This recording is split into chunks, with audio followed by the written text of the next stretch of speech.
ಜೈ ಭೀಮ್ ಅಖಿಲ ಭಾರತ ಜನತಾ ಸಮಿತಿ ರಾಷ್ಟ್ರಾಧ್ಯಕ್ಷರು. ದಲಿತ ಸಂಘರ್ಷ ಸಮಿತಿಯ ಹೋರಾಟಕ್ಕೆ, ದಲಿತ ಸಂಘರ್ಷ ಸಮಿತಿಯ ಹೋರಾಟಕ್ಕೆ, ಜನ್ಮೂರ್ತಿರವರ ಹೋರಾಟಕ್ಕೆ ಇವರಿಗೆಲ್ಲ ತಪ್ಪಳನ್ನು ತೆಗೆದಿರ್ಬೇಕು ನೀವು. ಯಾಕಂದ್ರೆ ನೀವು ಕೊಡಂತ ಹುಮ್ಮಸ್ಸ ಈ ಒಂದು ಹೋರಾಟಕ್ಕೊಂದು ಬೆಂಬಲ. ಜನ್ಮೂರ್ತಿರವರ ಹೋರಾಟಕ್ಕೆ, ದಲಿತ ಸಂಘರ್ಷ ಸಮಿತಿ ಹೋರಾಟಕ್ಕೆ, ದಲಿತ ಸಂಘರ್ಷ ಸಮಿತಿಯ ಹೋರಾಟಕ್ಕೆ. ಆತ್ಮೀಯ ಬಂಧುಗಳೇ, ಈ ಒಂದು ವೇದಿಕೆಯಲ್ಲಿ ಅಧ್ಯಕ್ಷತೆಯನ್ನು ವಹಿಸಿರ್ತಕ್ಕಂಥ ಡಾಕ್ಟರ್ ಎನ್ ಮೂರ್ತಿಯಣ್ಣವರೇ ಹಾಗೂ ಹಿರಿಯರಾದಂಥ ಸಿದ್ದರಾಜಣ್ಣವರೇ, ಆಮೇಲೆ ಪ್ರಕಾಶ್ ಅಣ್ಣವರೇ, ವೇದಿಕೆ ಮೇಲಿದ್ದಂಥ ಎಲ್ಲ ನನ್ನ ಹಿರಿಯ ಮುಖಂಡರುಗಳೇ, ಎಲ್ಲ ನನ್ನ ಬಂಧು ಮಿತ್ರರೇ, ಮುಂದೆ ಕುಳಿತಿರ್ತಕ್ಕಂಥ ಎಲ್ಲ ನನ್ನ ಹೋರಾಟದ ಅಣ್ಣ ತಮ್ಮಂದಿರೇ, ಅಕ್ಕ ತಂಗಿಯರೇ, ದೂರದಿಂದ ಬಂದರೆ ಎಲ್ಲ ನನ್ನ ಬಂಧು ಮಿತ್ರರೇ ಮತ್ತು ಮಾಧ್ಯಮದವರೇ, ಬಂಧುಗಳೇ, ಇವತ್ತು ಡಾಕ್ಟರ್ ಬಾಬಾ ಸಾಹೇಬ್ ಅಂಬೇಡ್ಕರ್ ಕೊಟ್ಟಂಥ ಸಂವಿಧಾನದ ಅಡಿಯಲ್ಲಿ ಬಹಳ ಜಾಗೃತೆಯನ್ನು ವಹಿಸಿ ಅದಕ್ಕೆ ಯಾವ ರೀತಿ ಹೋರಾಟ ಮಾಡಬೇಕು, ಯಾವ ರೀತಿ ಒಂದು ಕಾನೂನನ್ನ ಪಡಿಬೇಕಂತೇಳಿ ಪ್ರಜ್ಞಾಪೂರ್ವಕವಾಗಿ ಯನ್ಮೂರ್ತಣ್ಣವರು ಸುಮಾರು ಒಂದು 15ದಿಂದ ಒಂದು ತಿಂಗಳಿಂದ ಪಾಪ ದಿನ ಬೆಳಗ್ಗೆ ಎದ್ರೆ ನಮಗೋಸ್ಕರ, ಅವ್ರಿಗೋಸ್ಕರ ನಾವು ಇದು ಅವಶ್ಯಕತೆ ಇರಲಿಲ್ಲ, ನಮಗೋಸ್ಕರನೇ ಜಾಹೀರಾತುಗಳ ಮೂಲಕ ಮತ್ತು ಮಾಧ್ಯಮದವರ ಮೂಲಕ ಎಷ್ಟು ಒಂದು ಪ್ರಚಾರ ಮಾಡೋರು ಅಂದರೆ ನಿಜವಾಗಿ ಹೇಳ್ಕೊಳಕ್ಕೆ ಇದು ಬಹಳ ಇದಾಗುತ್ತೆ. ಯಾಕಂದರೆ ನಾವು ಸಮಯಕ್ಕೆ ಸರಿಯಾಗಿ ಬಂದು ಸರ್ಕಾರಕ್ಕೆ ನಾವೇನಾದರೂ ಒಂದು ಬಿಸಿ ಮುಟ್ಟಿಸ್ಬೇಕಾದ್ರೆ ಮೊದಲು ನಾವು ಟೈಮ್ ಮ್ಯಾನೇಜ್ಮೆಂಟ್ ಮಾಡಬೇಕು, ಹೋರಾಟಕ್ಕೆ ಒಂದು ವ್ಯವಸ್ಥಿತ ಆಗಬೇಕು. ಅಧ್ಯಕ್ಷರು ಬರೋಕ್ಕೆ ಮುಂಚಿತವಾಗಿ ನಾವು ಇಲ್ಲಿ ಬಂದು ಎಲ್ಲ ರೀತಿಯಲ್ಲಿ ವ್ಯವಸ್ಥಿತವಾಗಿ ನಡ್ಕೊಬೇಕು. ಈಗಾಗಲೇ ನಮ್ಮ ಪ್ರಕಾಶ್ ಅಣ್ಣವ್ರು ಹೇಳ್ದಂಗೆ ಸಿದ್ದರಾಮಯ್ಯನಿಗೆ 2 ನಾಲ್ಗೆ ಇದ್ದಂಗೆ. ಯಾಕಂದರೆ ಗೆದ್ದವಾಗ 1 ನಾಲ್ಗೆ ಇರ್ತದೆ, ಸೋತ ಮೇಲೆ ಇನ್ನೊಂದು 4 ಇರ್ತದೆ, ಇನ್ನು ಹೋಗೋ ಟೈಮಲ್ಲಿ ಇನ್ನೊಂದು 4 ಬರ್ತದೆ ಅನ್ನೋ ಗೊತ್ತಿಲ್ಲ. ಯಾಕಂದರೆ ಈ ಸದಾಶಿವಾಯ ಆಗ ಜಾರಿ ಮಾಡ್ತೀವಿ ಅಂತೇಳಿ ಎಷ್ಟು ಹೋರಾಟಗಳು ಮಾಡಿರ್ಬೇಕು ಹೇಳಿ ನಮ್ಮ ಹಿರಿಯ ಹೋರಾಟಗಾರರು. ನಾವು ನಿಮಗೋಸ್ಕರ ಕೇಳ್ತಾ ಇದೀವ. ಈಗ ಆಯ್ತಪ್ಪ, ನೀವು ಮಾಡೋಕ್ಕೆ ಆಗ್ತಿರಲ್ಲ, ಒಂದು ಸರ್ಕಾರದಲ್ಲಿ ಅಮೆಂಡ್ಮೆಂಟ್ ಮಾಡ್ತೀನಿ ಅಂತ ಹೇಳ್ರಿ, ಆ ಅಮೆಂಡ್ಮೆಂಟ್ ಓದಾಕೋ ನಿಮ್ಗೆ ಶಕ್ತಿ ಇಲ್ವಾ? ಯಾವ ರೀತಿ ಮಾಡ್ಬೇಕು ಹೇಳಿ? ಸುಪ್ರೀಂ ಕೋರ್ಟ್ಗೊಂದು ಆದೇಶ ಬರಲಿಲ್ಲ, ಆದೇಶ ಬಂದು 45 ದಿನ ಆಯ್ತು. ಏನು ಮಾಡ್ತಾ ಇದ್ದೀರಿ ನೀವು? ಇನ್ನೂ ಮುಂದುವರ್ಸಿರ್ತೀರಿ, ಇನ್ನೊಬ್ಬರನ್ನ ನಮ್ಮ ವಿರುದ್ಧವಾಗಿ ಇನ್ನೊಬ್ಬರನ್ನ ಎತ್ಕಟ್ಟಿ ಅವ್ರಿಗೊಂದು ಅಪೀಲ್ ಹಾಕಿ. ಯಾಕಂದ್ರೆ ನೆಕ್ಸ್ಟ್ ನಾನು ಎಲೆಕ್ಷನ್ ನಿಂತ್ಕೊಬೇಕಾದ್ರೆ 2 ಓಟ್ ಓಡಾಗ್ಬಿಡ್ತಾನೆ ನಿಮ್ಮ ಗಯನ. ಬಾಬಾ ಸಾಹೇಬ್ ಅಂಬೇಡ್ಕರ್ ಇದಕ್ಕೆ ನಾನು ನಿಮಗೆ ಓಟ್ ನಕ್ಕೊಟ್ಟಿರೋದು. ಈ ವಿಚಾರ ನೀವು ಕರೆಕ್ಟಾಗಿ ಗಣನೆ ಮಾಡ್ತಾ ಇದ್ದೀರಾ? ಯಾವುದೋ ಒಂದು ಎಲ್ಲಿ ಹೆಣ್ಮಕ್ಳಿಗೆ ಏನು ದಿಕ್ಕು ತಪ್ಪಿಸ್ಬೇಕಾ ಅಲ್ಲಿ ತಪ್ಪಿಸ್ತೀರಾ, ಇಲ್ಲಿ ನಮ್ಮ ದಲಿತರಿಗೆ ಎಲ್ಲಿ ತಪ್ಪಿಸ್ಬೇಕಾ ಅಲ್ಲಿ ತಪ್ಪಿಸ್ತೀರಾ.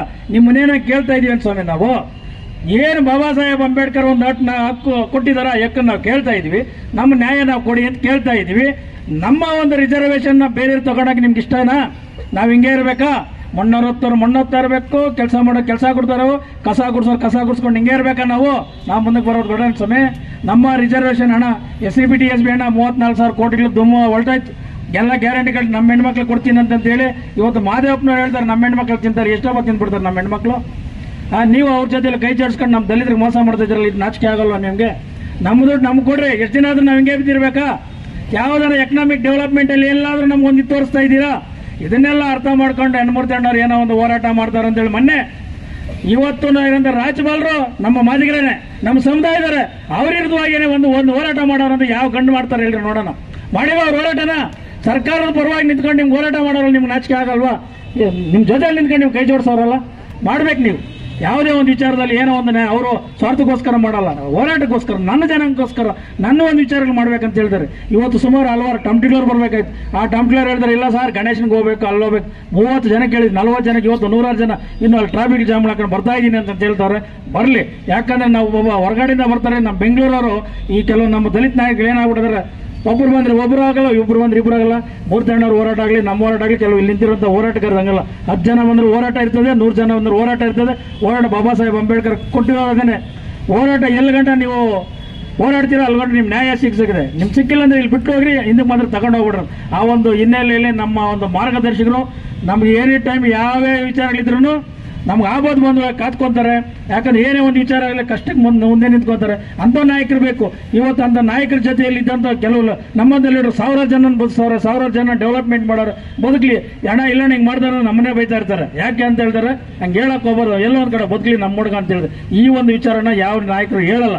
ಅದ್ರ ಸ್ವಲ್ಪ ಶಿಷ್ಟ ಅವರು ಯಾಕಂದ್ರೆ ಪರಿವರ್ತನೆ ಆಗಬೇಕಂದ್ರೆ ಕೆಲವು ಸಿಸ್ಟಿಲ್ ಅಂದ್ರೆ ಕೆಲವು ಕೆಲಸಗಳಾಗಲ್ಲ ಅಂತ ಅಧ್ಯಯನ ಮಾಡಬೇಕಾಗುತ್ತೆ. ಮುಂದಿನ ದಿನಗಳಲ್ಲಿ ಇವತ್ತೇನು ಸರ್ಕಾರಕ್ಕೆ ಮೆಮೊರಾಂಡಮ್ ಸಲ್ಲಿಸ್ತೀವೋ ಅದಕ್ಕೇನು ವ್ಯವಸ್ಥಿತವಾಗಿಲ್ಲ ಅಂದ್ರೆ ಇಲ್ಲಿ ಏನು ವೇದಿಕೆ ಮೇಲೆ ಕೂತಿರ್ತೀರೋ ನಮ್ಮ ನಾಯಕರು ಒಬ್ಬರು ಒಂದು 200-300 ಜನ ಸೇರ್ಕೊಂಡು ರಾಜಭವನ್ಗೆ ನಾವು ಮುತ್ತಿಗೆ ಹಾಕ್ತೀವಿ. ಆಮೇಲೆ ಪೊಲೀಸರು ತಡೀತಾರೆ, ಅವ್ರು ತಡೀತಾರೆ, ಅದಕ್ಕೆಲ್ಲ ನಾವು ಕೇರ್ ಮಾಡಲ್ಲ. ನಮ್ಮ ಓಟಿಗೆ ನಾವು ಕೇಳ್ತಾ ಇದ್ದೀವಿ. ಇದೊಂದೆಲ್ಲ ಹೋರಾಟ ಮಾಡೋದಕ್ಕೆ ಅಲ್ಲಿ ಹಿಡಿದಿಲ್ಲ, ಅವೆಲ್ಲ ಕೇರ್ ಮಾಡಲ್ಲ. ಹೋರಾಟಕ್ಕೋಸ್ಕರ ಏನ್ ಬೇಕಾ ಮಾಡ್ತೀವಿ. ಅವರು ನಮ್ಗೆ ಸಹಕರಿಸ್ತಾರೆ, ಯಾಕಂದ್ರೆ ಅವ್ರಿಗೂ ಗೊತ್ತಾಗ್ತದೆ. ಆದ್ರೆ ಪೊಲೀಸ್ ಇಲಾಖೆಗಳಲ್ಲಿ ನಮ್ಮ ದಲಿತರಿದ್ದಾರೆ, ಪ್ರತಿಯೊಬ್ಬರಿಗಿದ್ದಾರೆ. ನಮ್ಮ ರಿಸರ್ವೇಷನ್ ಕೊಡೋಕೆ ಇವತ್ತು ಹೇಳ್ತಾ ಇದ್ದಾರೆ. ಏನ್ ಮಾಡ್ಬೇಕು ನಾವು? ಎಲ್ಲ ನೀವೇ ಮಾಡ್ಕೊಂಡು ಹೋಗ್ತಾ ಇರ್ಬೇಕಾ? ಒಂದು ಓಟ್ನಾಗಲಿ, ಒಂದು MLA ಆಗಲಿ, ಒಂದು MP ಆಗಲಿ, ಒಂದು ಗ್ರಾಮ ಪಂಚಾಯತಿ ಸದಸ್ಯನಾಗಲಿ, ಜಿಲ್ಲಾ ಪಂಚಾಯತಿ ಆಗಲಿ, ಒಬ್ಬ ಎಲ್ಲ ಒಂದು ಬೋರ್ಡ್ ಮೆಂಬರ್ ಆಗಿ ನಮ್ಗೆ ಏಕ್ತಾ ಇಲ್ಲ ಅಂದ್ರೆ ನಾವೇನ್ ಮಾಡ್ಬೇಕು? ನಾವು ವಿದ್ಯಾವಂತರಾಗಿ ಅಲ್ಲಿ ಕಳ್ತನ ಮಾಡ್ಕೊಂಡು ಕೋರ್ಟ್ಗೆ ಇಟ್ಕೊಂಡು ಪೊಲೀಸರ ಜೊತೆ ನಾವು ಜೈಲಿಗೆ ಹೋಗ್ಬೇಕ? ನಾವು ಅಂತ ಒಂದು ಮಟ್ಟಕ್ಕೆ ತರ್ತಿರಲ್ಲ. ನಿಮ್ಗೆ ನಾಚಿಕೆ ಆಗಬೇಕಲ್ಲ ನಿಮ್ಮ ಸರ್ಕಾರಗಳಿಗೆ. ದಯವಿಟ್ಟು ಆ ವಿಚಾರದಲ್ಲಿ ಯಾವುದೇ ಕಾರಣಕ್ಕೆ ಹೇಳ್ತೀನಿ, ಏನ್ ಸರ್ಕಾರದಲ್ಲಿ 32 ಇಲಾಖೆ, ರಾಜ್ಯ ಸರ್ಕಾರ, ಸೆಂಟ್ರಲ್ ಗೌರ್ಮೆಂಟ್ 66 ಇಲಾಖೆಗಳಲ್ಲಿ ಏನಿದೆಯೋ ನಮ್ಗೆ ಕೊಡ್ರಿ. ನೀವು ಎಲ್ಲರಿಗೂ ಕಲಿಸ್ತೀವಿ, ಎಲ್ಲರಿಗೂ ವಿಚಾರ ಹೇಳ್ತೀವಿ. ನಿಮ್ಮಂತವ್ರು 4 ಜನ ನಿಮ್ಮಂತವ್ರು ಕಮ್ಯುನಿಕೇಶನ್ ಕೊಡಕ್ಕೆ ನಾವು ಇದ್ದೀವಿ. ಎಂತವ್ರು ಬಂದ್ರೆ ನಾವು ಚಾಲೆಂಜ್ ಮಾಡಿ ಕಾನೂನು ಚೌಕಟ್ಟು ಇದು ಮಾಡ್ತೀವಿ. ಬಾಬಾ ಸಾಹೇಬ್ ಅಂಬೇಡ್ಕರ್ ಅವರು 60 ದೇಶಗಳ ಕಾನೂನು ಅಧ್ಯಯನ ಮಾಡಿ 2 ವರ್ಷ 11 ತಿಂಗಳು 17 ದಿನ ಸಂವಿಧಾನ ಬರ್ದು ನಮ್ಗೆ ಕೊಟ್ಟವ್ರೆ. ಅಂತ ಬಾಬಾ ಸಾಹೇಬ್ ಅಂಬೇಡ್ಕರ್ಗೆ ನೀವು ಮಣ್ಣು ಮುಗಿಸ್ತಕ್ಕೆ ಹೋಗ್ತಾ ಇದ್ರೆ ನಿಮ್ಗೆ ನಾಚಿಕೆ ಆಗಲ್ಲ ಸಿದ್ದರಾಮಯ್ಯನವರೇ? ದಯವಿಟ್ಟು ಈ ಒಂದು ವಿಚಾರನ ನೀವು ಆದಷ್ಟು ಬೇಗ ನೀವೇನು ಸಮಿತಿನ ಮಾಡ್ತೀರಾ, ಏನೋ ಒಂದು ಕೋರ್ ಕಮಿಟಿ ಮಾಡಿ ಇಮಿಡಿಯೇಟ್ಲಿ ಪಾಸ್ ಮಾಡ್ರಿ. ನಿಮ್ಗೆ ಗೆಲ್ಲಲ್ಲ.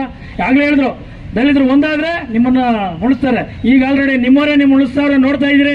ಯಾವಾಗ ಇವತ್ತೇನು ಆರ್ಡರ್ ಬಂದ್ರೆ 12 ಜಡ್ಜ್ಮೆಂಟ್ ಏನ್ ಮಾಡ್ತೀರಿ ನೀವು? ಅಷ್ಟೊಳಗಾದ್ರೂ ಮಾಡ್ಬಿಟ್ಟೋಗಿ ಈ ಜನರಾದ್ರೂ ಬಂದ್ಬಿಟ್ಟು ನಿಮ್ಗೆಲ್ಲ ಒಂದು ಸ್ವಲ್ಪ ಸಹಕಾರ ನೀಡಿ ನಮ್ಮವರ ಹೇಳಿ. ಅದು ಯಾಕಂದ್ರೆ ನಿಮ್ಗೆ ಕೊಟ್ಟಂತ ಒಂದು ಇದನ್ನ ವ್ಯವಸ್ಥಿತವಾಗಲಿ. ಜಡ್ಜ್ಮೆಂಟ್ ಏನು ಸುಮ್ಮನೆ ಆಗಲ್ಲ. ಅವ್ರೇನು ಜಡ್ಜ್ ಎಷ್ಟು ಜನ ಸುಪ್ರೀಂ ಕೋರ್ಟ್ ಜಡ್ಜ್ಗಳು ಇಲ್ಲಿ ಕರ್ನಾಟಕದಲ್ಲಿ ನಮ್ಮ ಯಾರಿಲ್ಲ ಜಡ್ಜ್ಗಳು ಅಂಥವ್ರನ್ನ ಕರ್ಸಿದ್ದೀರಾ. ನೀವು ಯಾರು ಕರ್ಸಿದ್ರು ನ್ಯಾಯ ಒಂದೇ ಸಮಯ ಅದನ್ನ ಬರೀಬೇಕಾದ್ರೆ ಬಾಬಾ ಸಾಹೇಬ್ ಅಂಬೇಡ್ಕರ್ ಎಷ್ಟು ಕಷ್ಟಪಟ್ಟರು ಅದನ್ನ ಅರ್ಥ ಮಾಡ್ಕೊಳ್ರಿ. ನೀವು ಕಾನೂನು ಮುಂದೆ ನಿಂದ ಯಾವುದೂ ಇಲ್ಲ, ಏನು ಮಾಡೋಕ್ಕಾಗಲ್ಲ. ಎಲ್ಲ ನೀನು ಒಂದೇನೆ, ನಾವು ಒಂದೇನೆ ಸಮಯ. ನಿನಗೂ ಒಂದೇ ಓಟೆ, ನನಗೂ ಒಂದೇ ಓಟೆ ಇರೋ ಆ ಓಟನ್ನ ಮಹಿಮೆ ನೀವು ತಿಳ್ಕೊಂಡು ಈ ಒಂದು ಹೋರಾಟದಲ್ಲಿ ಬಂದಂತ ಎಲ್ಲರಿಗೂ ನಾನು ಚಿರಋಣಿಯಾಗಿ ಈ ಹೋರಾಟಕ್ಕೆ ಬಹಳ ಬೆಂಬಲ ಕೊಟ್ಟಂತ ಎಲ್ಲ ಸಾರ್ವಜನಿಕ ಹೊಂದಿಸುತ್ತಾ ನನ್ನ ಮಾತಿಗೆ ವಿರಾಮ ಹೇಳ್ತೀನಿ. ಜೈ ಭೀಮ್, ಜೈ ಭಾರತ್, ಜೈ ಅಂಬೇಡ್ಕರ್.